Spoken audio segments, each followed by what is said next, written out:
Uttarakhand Congress campaign committee के अध्यक्ष प्रीतम सिंह के हल्द्वानी पहुंचने पर कांग्रेस कार्यकर्ताओं और नेताओं ने उनका जोरदार स्वागत किया। इस अवसर पर विधायक सुमित हृदेश समेत बड़ी संख्या में कांग्रेसी नेता और कार्यकर्ता मौजूद रहे। स्वागत कार्यक्रम के बाद प्रीतम सिंह ने मीडिया से बातचीत करते हुए प्रदेश सरकार पर कई गंभीर मुद्दों को लेकर निशाना साधा। प्रीतम सिंह ने कहा कि प्रदेश में कानून व्यवस्था की स्थिति लगातार बिगड़ती जा रही है, लेकिन मुख्यमंत्री इस विषय पर चुप्पी साधे हुए हैं। उन्होंने आरोप लगाया कि राज्य में भ्रष्टाचार के मामले बढ़ रहे हैं, जिससे आम जनता परेशान है, लेकिन सरकार इन समस्याओं के समाधान के बजाय केवल घोषणाओं तक सीमित है। उन्होंने किसानों की समस्याओं का जिक्र करते हुए कहा कि प्रदेश में किसान आर्थिक संकट से जूझ रहे हैं और आत्महत्या जैसी घटनाएं सामने आ रही हैं, जो बेहद चिंताजनक है। कांग्रेस नेता ने कहा कि सरकार को किसानों की आय बढ़ाने और उन्हें राहत देने के लिए ठोस कदम उठाने चाहिए। बेरोजगारी के मुद्दे पर प्रीतम सिंह ने सरकार को घेरते हुए कहा कि प्रदेश का युवा रोजगार के लिए भटक रहा है, लेकिन सरकार के पास युवाओं के लिए कोई स्पष्ट नीति नहीं है। उन्होंने कहा कि कांग्रेस जनता से जुड़े मुद्दों को मजबूती से उठाती रहेगी और आने वाले समय में जन समस्याओं को लेकर प्रदेश भर में अभियान चलाया जाएगा। इस दौरान विधायक सुमित हृदेश ने भी कहा कि कांग्रेस जनता की आवाज बनकर सड़कों से लेकर सदन तक संघर्ष करती रहेगी। कार्यक्रम में कांग्रेस के कई वरिष्ठ नेता और अधिकारी और कार्यकर्ता उपस्थित रहे। प्रदेश की कानून व्यवस्था पूरी तरीके से ध्वस्त है। देहरादून अस्थायी राजधानी है और 14 दिन के अंदर ये चौथा कत्ल है। तो आप अंदाज़ा लगा सकते हैं कि जब राजधानी में हम सुरक्षित नहीं हैं तो प्रदेश की स्थिति क्या हो।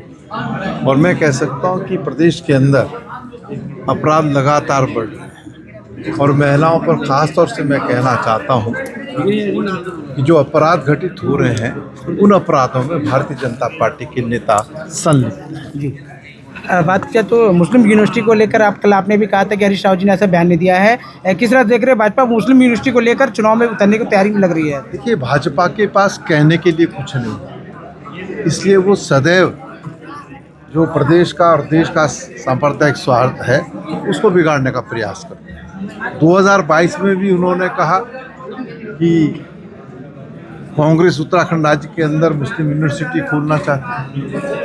तो मैंने इसीलिए कहा कि बताइए आप, किसी भी कांग्रेस के नेता का क्या ये बयान है कि हम उत्तराखंड राज्य के अंदर मुस्लिम विश्वविद्यालय खोलने का काम करें। अब बात रही जब 2000 में हमारी सरकार बनी, उस समय एक शैक्षणिक संस्थान को भूमि आवंटित की गई और वो पूरे देश में होता है, हर सरकार उसको करने का काम करती है।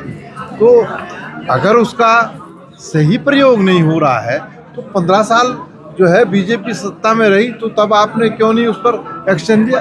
हम तो कह रहे हैं अगर शैक्षणिक संस्थान नहीं खोला जा रहा है, उसका जो जमीन आवंटित हुई है उसका दुरुपयोग हो रहा है, तो सरकार कार्रवाई करे। किसने रोका है?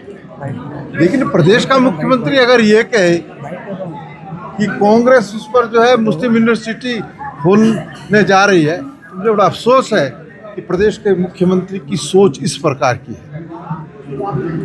मैंने कहा ना कि 2027 की चुनौती है, उस चुनौती से पार पाने के लिए सत्ता में बैठे हुए लोगों के पास कुछ कहने के लिए नहीं है। आज हम प्रदेश के मुख्यमंत्री से पूछना चाहते हैं कि प्रदेश की कानून व्यवस्था ध्वस्त है, मुख्यमंत्री मौन क्यों है? नौजवान सड़क पर है, मुख्यमंत्री मौन क्यों है? भ्रष्टाचार अपने चरम पर है, मुख्यमंत्री मौन क्यों है? खनन माफिया, शराब माफिया, भू माफिया सरकार को चला रहे हैं, तो मुख्यमंत्री उस पर मौन क्यों है? किसान आत्महत्या करे, उस पर भी मुख्यमंत्री मौन है। किसान सड़क पर, नौजवान सड़क पर, महंगाई चरम पर, आम आदमी का जीना दुर्लभ हो गया है। इन सवालों के कोई जवाब सत्ता में बैठे हुए लोगों के पास नहीं है, इसलिए वो इस तरीके की बात करने का काम करते हैं। प्रीतम जी